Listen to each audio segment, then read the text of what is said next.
तो मान लीजिए कि आपके पास एक प्रॉपर्टी है और आप उसके मालिक हैं यानी ऑनर हैं और आप उस प्रॉपर्टी का इस्तेमाल कर सकते हैं, उसमें रह सकते हैं।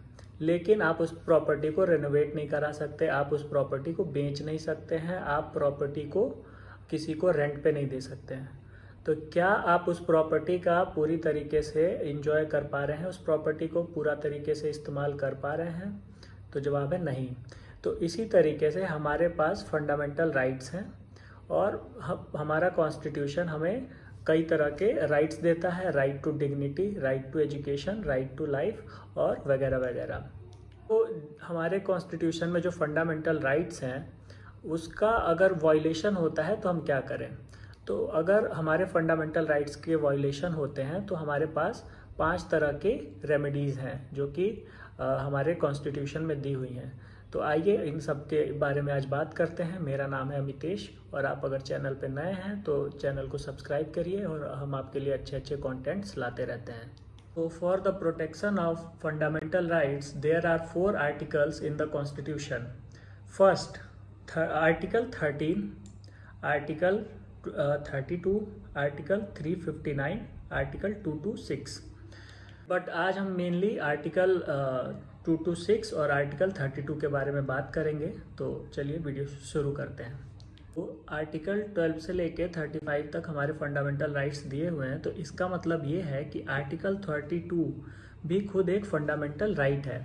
तो आर्टिकल 32 हमें ये राइट देता है। आर्टिकल 32 मेनली 2 तरह के राइट्स देता है।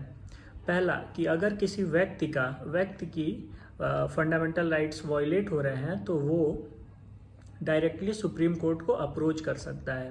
और दूसरा, सुप्रीम कोर्ट को ये पावर देता है कि सुप्रीम कोर्ट रिट्स इशू कर सकता है जो कि 5 तरीके के होते हैं। और आर्टिकल 32 के इसी फीचर की वजह से सुप्रीम कोर्ट को हम प्रोटेक्टर और guarantor of the fundamental rights कहते हैं। और यहाँ तक कि डॉक्टर B.R. अम्बेडकर ने आर्टिकल 32 को heart and soul of the constitution भी कहा था इसी फीचर की वजह से। आर्टिकल 226 सुप्रीम कोर्ट को जैसे आर्टिकल 32 जो राइट्स देता है वही आर्टिकल 226 हाई कोर्ट को वही सेम राइट्स देता है। तो अब आइए कुछ मेन केस लॉज डिस्कस करते हैं। पहला हमारा केस लॉज है यूनियन ऑफ इंडिया वर्सेस पाउल मैनिकम। इस केस में सुप्रीम कोर्ट ने ये कहा था कि अगर आप डायरेक्टली सुप्रीम कोर्ट को अप्रोच करते हैं आपके फंडामेंटल राइट्स वायलेट होने पर, तो आपको ये रीज़न बताना पड़ेगा कि आपने क्यों नहीं हाई कोर्ट में जाने का फैसला पहले लिया। आइए कुछ डिफरेंसेस देखते हैं आर्टिकल 32 और आर्टिकल 226। तो यहाँ पे मेनली 2 तरह के डिफरेंसेस हैं।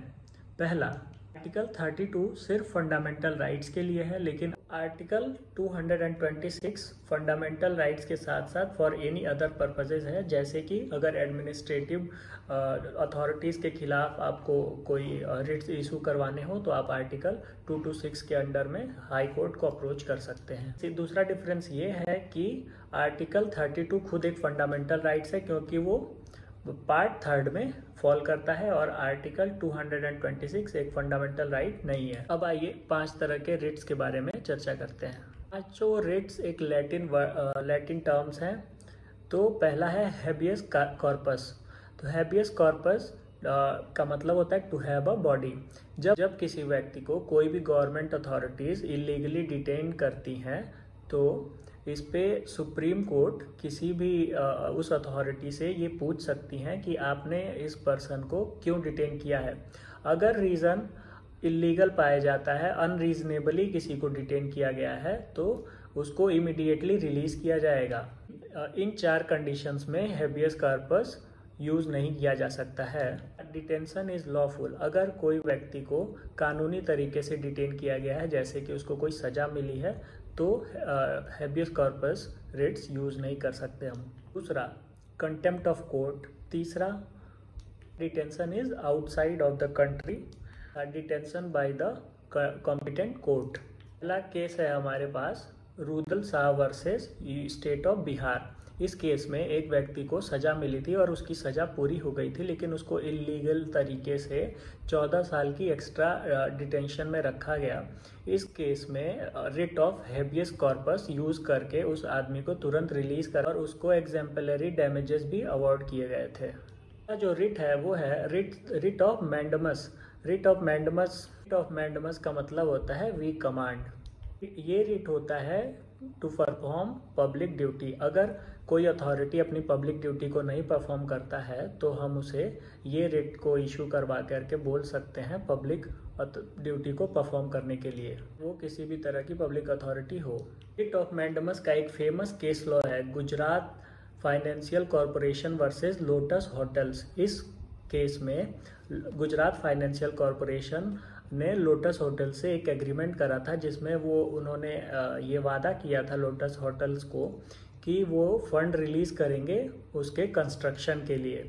लेकिन कुछ टाइम के बाद Gujarat state financial corporation refuse कर देता है फंड्स रिलीज़ करने के लिए। तो जो लोटस होटल्स हैं ये गुजरात हाई कोर्ट को अप्रोच करते हैं और Gujarat high court writ of mandamus को इशू करता है कि जो ये पब्लिक अथॉरिटी ने जो वादा किया था वो इसको अपने परफॉर्म करना पड़ेगा, जो कि एग्रीमेंट में है। दूसरा रिट है हमारा वो है रिट ऑफ सर्सोरारी।